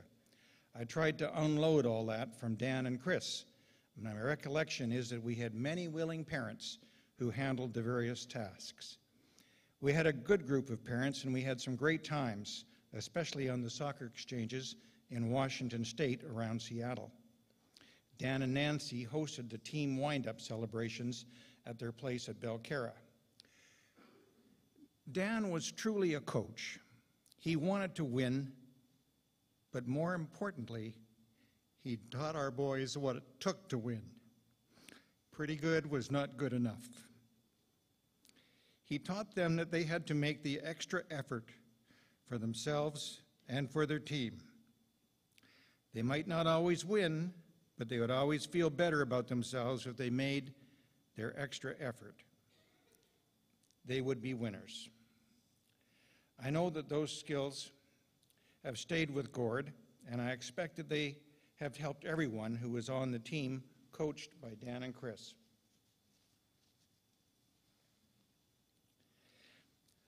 I seldom saw Dan and Nancy over the years following Gord leaving the team. My older son, Rob, traveled through Australia with Dan's nephew, Garrett, who spoke just a bit earlier, and I got to know Garrett, and so I learned about the legend of Mud. I was surprised that Garrett didn't mention Mud. For those of you who don't know, that means mean Uncle Dan. As Garrett would say, he was anything but mean. Rob became friends with Kenny, and so I continued to be aware of what Nancy and Dan were doing. Dan and I didn't really reconnect until about 4 or 5 years ago when, aware of his medical issues, I phoned him, and in the course of our conversation, Dan mentioned that he liked to play crib. I do too. And so I joined Alex and Dan, and we played together on as many Thursdays as we could. Unfortunately, Alex left us, but Dan and I carried on. I think we had a lot of fun on those Thursday afternoons. We talked about children, grandchildren, sports, occasionally politics. Of course, Trump was a subject to some of our lighter moments. I looked forward to our Thursday afternoons. Dan was a fierce competitor. He had an uncanny ability to come from behind and win. My standard comment was that I only relaxed if we were halfway along the crib board and I was at least 35 points ahead. I was very seldom relaxed. I learned a lot from Dan about playing crib. My game improved a lot. We particularly liked games where there were very few points between us. Those were the best. But it didn't matter if Dan was down by 40 points or even more. He would never concede. I had to earn every win. My crib partner is gone, and I miss him.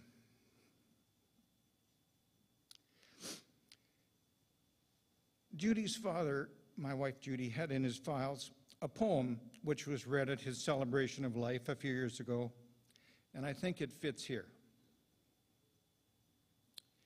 When I am gone, I ask only this, that you cry me no tears or speak me no eulogies, but be of good cheer. For you, my friends, I have worn like jewels in a crown. You have sparkled and scintillated. A pauper I came, a rich man I go. But do me one thing. Look to the west as the sun touches the horizon and say, he would have loved the sunset. Thank you.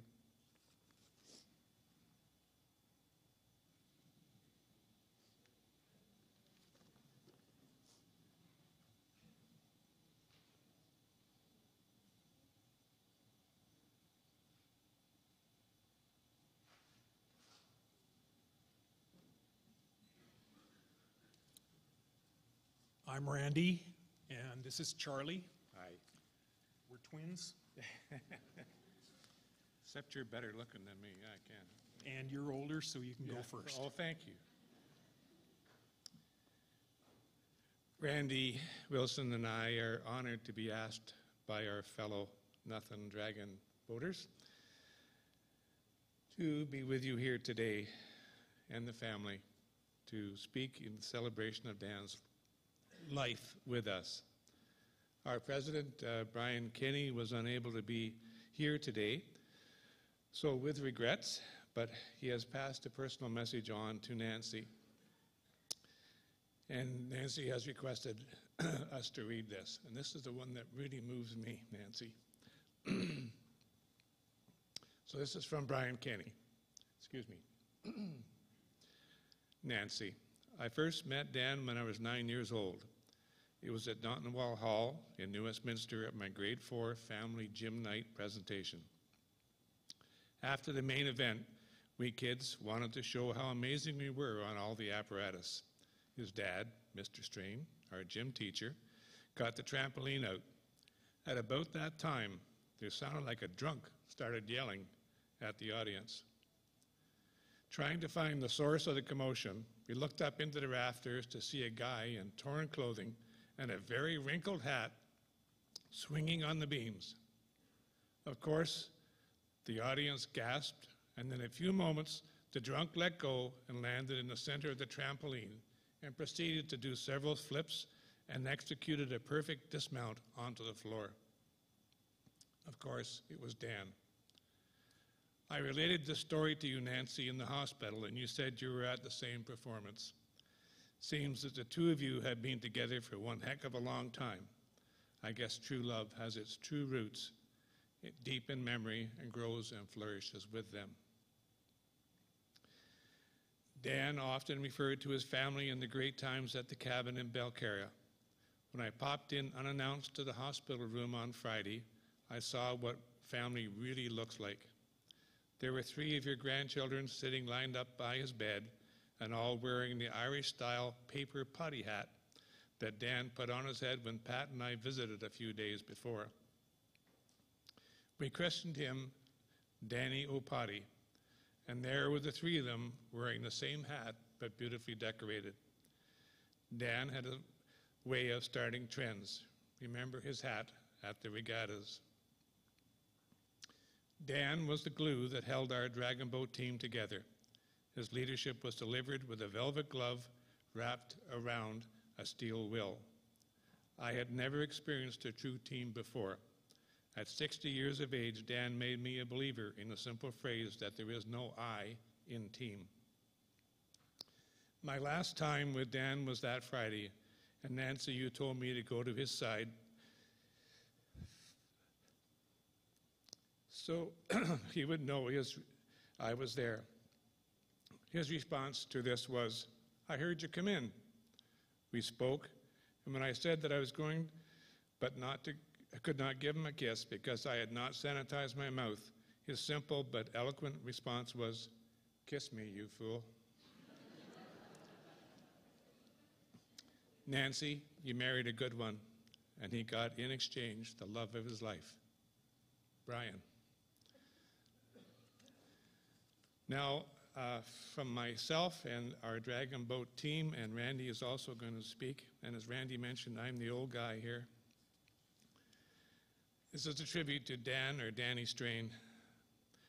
I am honored to be able to represent the 60-member Nothing Dragon Boat seniors team from Dogwood Senior Center in Coquitlam as we celebrate Dan's life and that portion of his life that we as a team had the privilege and honor of having him with us as a paddler, captain, and most of all, as a teammate and a friend. Dan was with our team from its start in 1998. He voluntarily brought to the team his years of experience, athleticism, skills, and talents from his years of active involvement in aquatics, trampolining, gymnastics, t-ball, scouting, and soccer. 1999, 1 year later, saw the team win gold in the seniors division at the prestigious and internationally recognized Alcan Dragon Boat Festival at Falls Creek in Vancouver. That festival is now called the Rio Tinto, by the way. In 2000, Dan was recognized as the team's first captain, whereupon the team won the Governor General's Award for the most sportsmanlike team at that Alcan event. Dan's love of assisting in the development of youth into good and solid citizens in BC saw the team enabling those identified as youth at risk to be introduced to dragon boat paddling on a team of 20 paddlers. This volunteering by Dan brought home to each of these youth the value of cooperation and working together as a team. This program continues to this day, thanks to Dan for getting it underway. 2010, Dan had to stay away from his active leadership, but his encouragement and presence was still there and valued. This was particularly so when he was able to come out to a practice to steer the boat. In my mind's eye, I still see him donning his helmet and mounting his motorbike and driving home. In 2011, the team nominated Dan for the Order of BC. While not appointed, he was certainly well recognized for his lifelong contributions, and I still feel they made a mistake. With Dan, the team experienced some interesting times, such as running aground on a sandbar in the inlet and having to wait for the tide to come in to get that 2,000-pound boat and its 20 paddlers back afloat. Paddling in a sea so rough that it ended up that it was a fish in the boat. Personally, I came to know Dan when I joined the team in approximately 2002. There I found a man and a leader. A man that clearly demonstrated to me by his example, with his heart and soul, attributes that I have vainly struggled to adhere to: perseverance, commitment, and determination. These three attributes are so well revealed to me in this picture of Dan as portrayed on the cover of Seniors Living. And if you haven't had a chance to see that outside, it is portrayed outside also. But there's Dan right in the front. That look on his face, perseverance, determination, and commitment.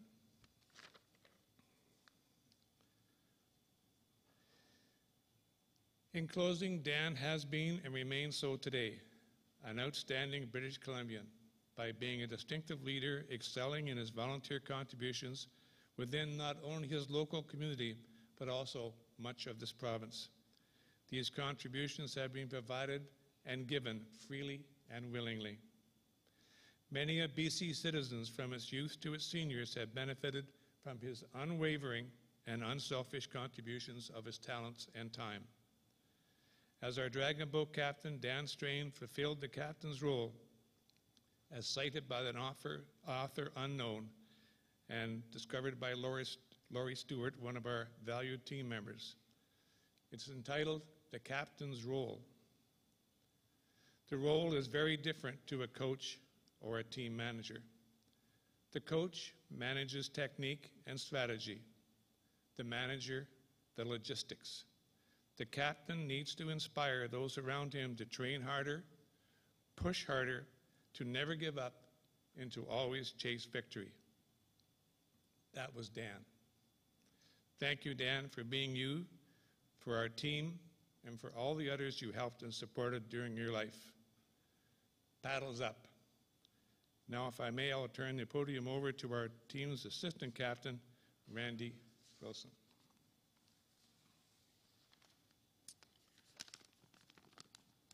So, Charlie and I probably aren't too bright. We didn't really compare notes until this morning. So there will be a little bit of an overlap. But I'm honored to be here for two reasons. First, I'm honored to have simply been asked to speak here today for Dan. And second, I'm honored to be speaking for the team that by the sheer numbers here today has such great admiration and respect for our Captain Dan. That's how we knew him. As one of the original members of Dogwood Nothing Dragon Masters, Dan has a remarkable history. He was instrumental in building the foundation for this team and making it the tight-knit group of 60-plus senior paddlers that it is today. With his vision and values in a 20-year career dedicated to the sport of dragon boating, we are, in every sense of the word, a team.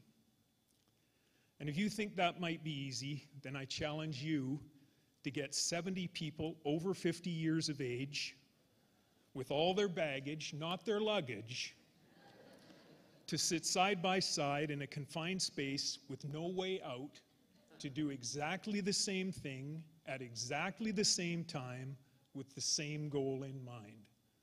Dan could do this. I've only known Dan since 2010 when I joined the team, but in that short time, I can tell you that Dan wasn't just the captain. He was a teacher, a leader, and a teammate. Captain Dan had a commanding nature, and all things stopped and people paid attention when he took the floor. Without ever trying, he was a teacher and a mentor. He taught us how to become better paddlers when he would pitch in to coach us at practice if there was no coach. He taught us how to win gracefully but loudly. He taught us that it's okay to accept defeat graciously and without complaint, but that it was then time to move forward looking for that next win.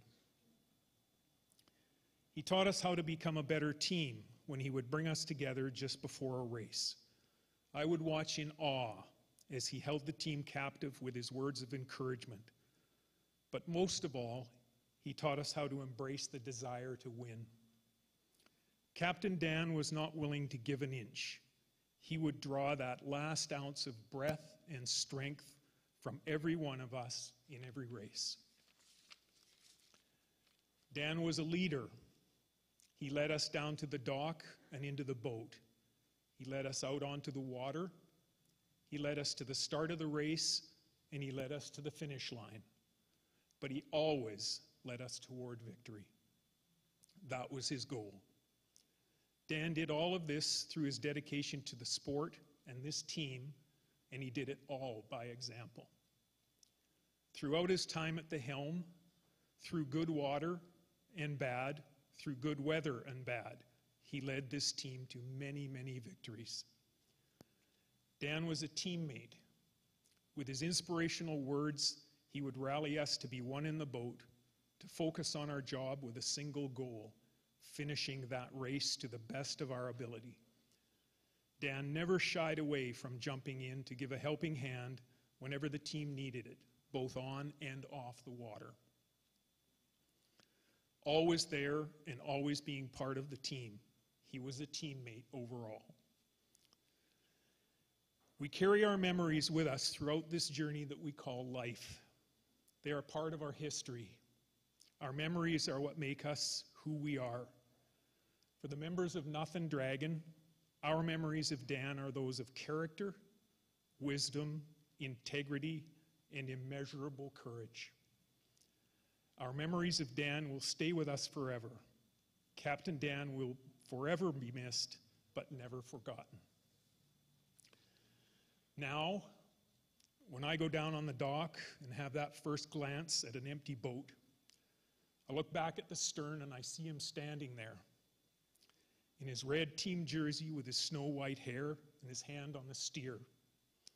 I see him as clear as day.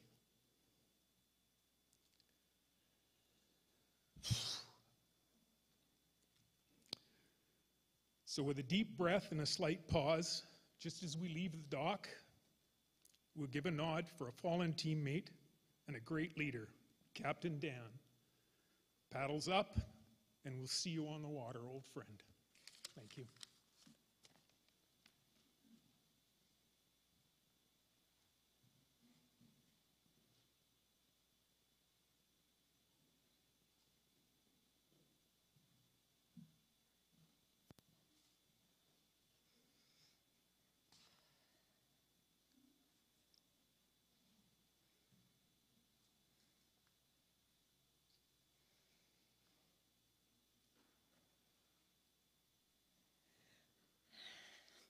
It's pretty amazing to see so many people here. And after 2 hours, everyone is still here. And I think Danny has had an impact on everyone's life in such a positive way. For those of you who don't know me, I'm Nicole. And I've had the pleasure of being Danny's daughter-in-law and Nancy's. I got a lot of these all the time.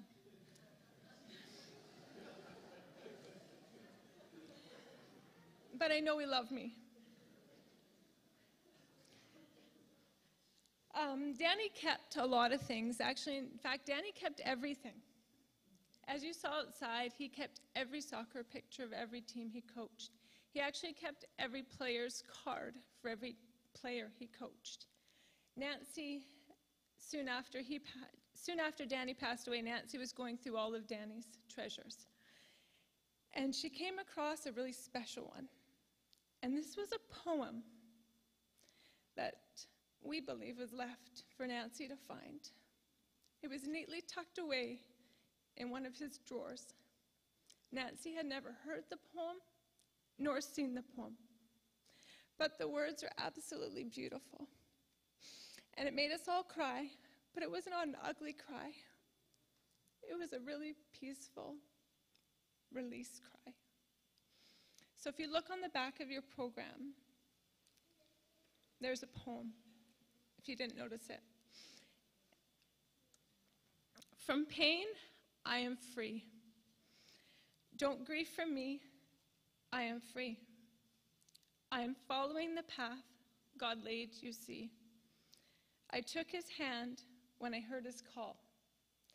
I turned around and left it all. I could not stay another day. To laugh, to love, to work, to play. Tasks left undone must stay that way. I found the peace on a sunny day. If my parting has left a void, then fill it with remembered joys. A family shared, a laugh, a kiss. But do not burden it with times of sorrow. I wish you the sunshine of tomorrow. My life's been full. I've savored much. Good family, good times, a loved one's touch. Perhaps my time seems all too brief. Don't lengthen it now with undue grief. Lift up your hearts and peace to thee. God wanted me now. From pain, I'm free.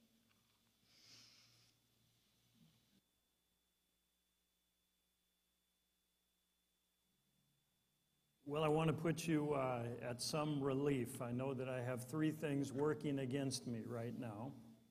One is your bums are really tired. The second is your stomachs are really hungry. And the third is your bladders are probably filling up. For me to push on at this point would probably not be too wise.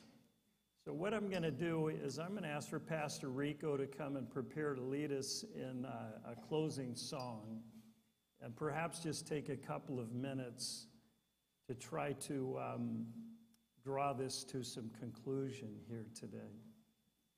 I want to commend all of you who have spoken and shared your hearts. A lot of work was put into every single one of the messages that have been shared here today, and the testimonies and the thoughts have been very impactful and very powerful. I found myself wiping away many tears just listening to you. I think as I look at this gathering and the tributes that have been given, obviously the heart and the passion that has been shared and the love that is obviously here, the impact that has happened, I think that as I think of all of that and the reality of us thinking, is this it? Is everything over?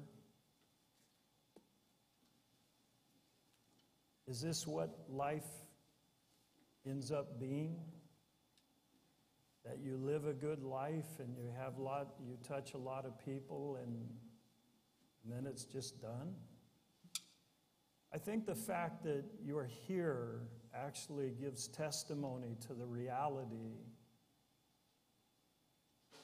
that the love that you experienced through this man's life,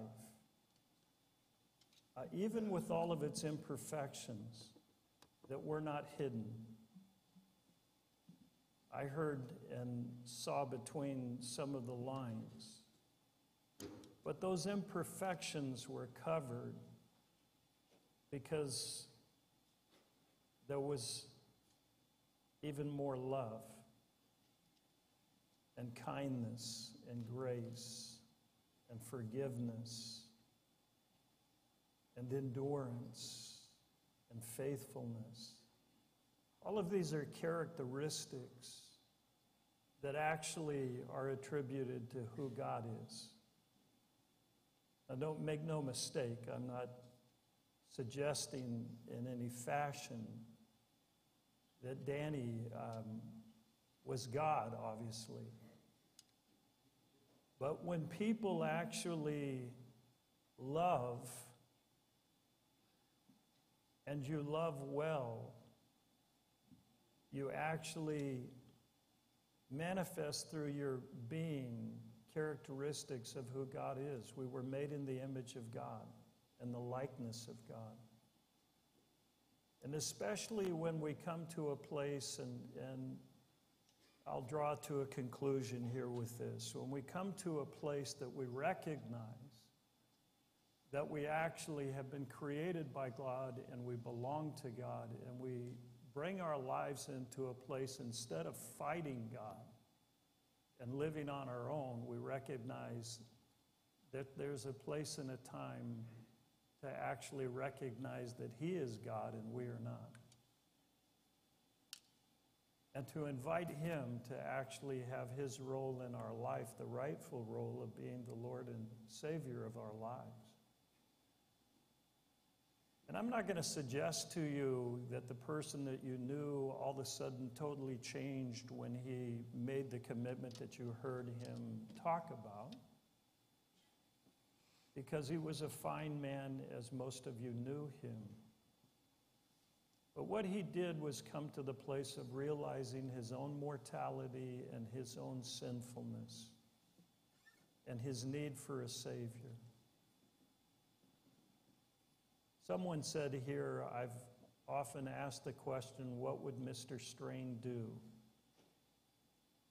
Well, Mr. Strain was smart enough and wise enough, but humble enough, as tough a guy as he was, as tough a coach as he was, as tough as a leader as he was smart enough and humble enough to bow his knee to Jesus Christ and to invite Him to come into his life and forgive him of his sins and to become his Lord and Savior.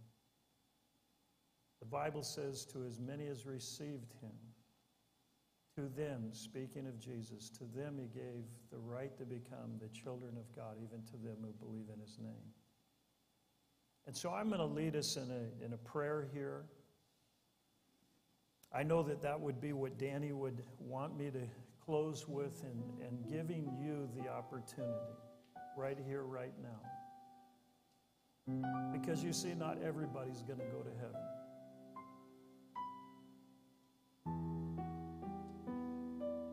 Only those who have received the gift of His Son, the Lord Jesus Christ. The wages of sin, the Bible says, is death, but the free gift of God is eternal life through Christ Jesus our Lord. You receive him into your life by opening your heart to him and inviting him to come into your life. I'm going to lead us in a simple prayer, a prayer very similar to what I know Danny prayed, and a prayer that this Catholic boy himself, I'm very grateful for my Catholic heritage. My own father was an altar boy, much like Danny, went to parochial schools, all the different things. But as a young man, I had never learned that I had to actually invite Christ into my life. And when I did, and when I understood that having a relationship with Jesus Christ was more than life itself, I invited him into my heart. I prayed a simple prayer, one that I'm going to offer for you to pray right now with me. It isn't the words, they're not magic, friends, but it's really the heart. It's really the longing and the desire. If you think that Danny was a special man, I want to tell you, he was only a small representation of who the God-man Jesus Christ was. And that's why you love him the way you have, is because Danny actually in some way reflected the characteristics of Jesus Christ. The passion, the love, the strength, the endurance, the toughness, and the tenderness. It's Jesus actually you really want to know. It's Jesus that you actually really want to receive and be with. And if in fact your heart is hearing my words, if your heart is hearing my words, your eyes are seeing perhaps the truth, then I'd invite you to respond, and you would respond by simply praying with me right now. In your heart of hearts, not out loud, but in your heart of hearts, to simply pray this prayer. I invite you to do it. Repeat it after me to say, Lord Jesus, come into my heart, come into my life, forgive me of my sins, forgive me of my sins, and the best I know how, I'm giving my life to you today to make you my Lord and Savior. And I'm just asking here, just before I close, and I'm asking that all of you, your heads would be bowed and your eyes closed. Out of respect for those who are here with you today, I just ask, if you're praying with me today that prayer, would you raise your hand wherever you're at? Would you acknowledge that? Anybody here today? Yes.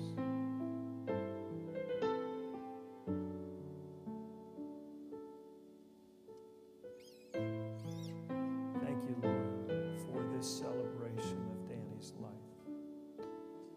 Thank you for his life, his love, his commitment. Thank you for his family and friends, Lord. What a treasure it's been to share this afternoon together. We thank you now in Jesus' name. Amen.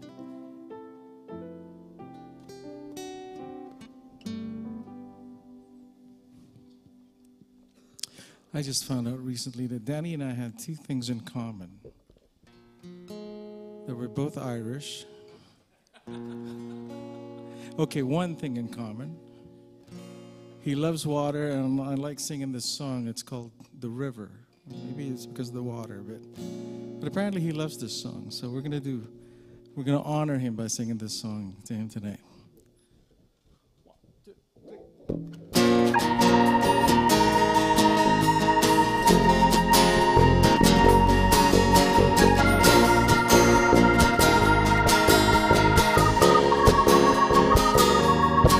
I know a place where we can go to lay the troubles down, eating your soul. I know a place where mercy flows, take the stains and make them dead and snow. like a tide. It is rising up deep inside the current that moves and makes it come alive. Living water that brings them dead to life. Whoa, we're gonna down to the river, down to the river, down to the river to pray. Hey, hey, let's get washed by the water, washed by the water, rise up and praise. Let's go down, down, down to the river. You will be changed. Let's go down, down, down to the river.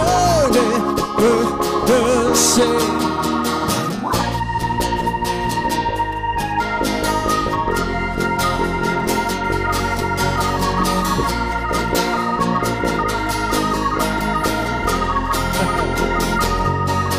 I've seen it move in my own life. Took me dusty roads into paradise. All of my dirt, all of my shame, drowning streams that will make me born again.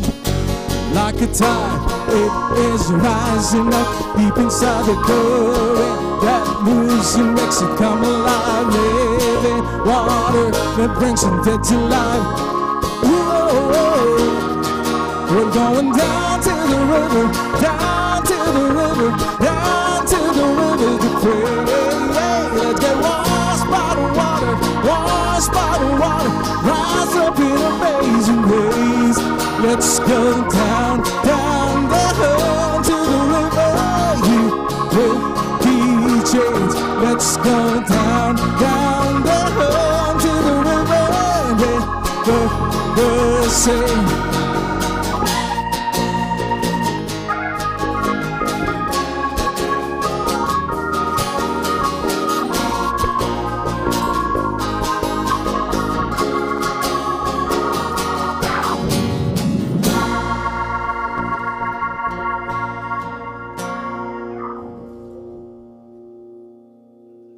Everyone, let's stand. And let me just lead us in a closing prayer. After I've prayed, we're going to let the family leave first, and they're going to be out in the lobby. And yes. Okay. I want a picture of all of the dragon boaters that are here. So when the family goes out, will you all gather up here, and I'll get your shot before people start to leave. Great. Okay. All right. Father, we're again very deeply thankful for your love. Thankful for the fact that you have graced us with the gift of life. What a gift it is. And then given us not only your Son, but also given us each other. And how we've seen how a life can touch other lives. So many lives touched by this Son of yours in so many positive ways. We bless you for giving us the opportunity to have Danny Strain as a part of our lives. And we thank you for the blessing that he has been to brothers and sisters, sons, grandchildren, husband and wife, friends and family. We rejoice in your goodness. In Jesus' name, amen. So let's let the family go ahead and move on out. There's refreshments out in the lobby and places to sit you'll see in the rooms out there.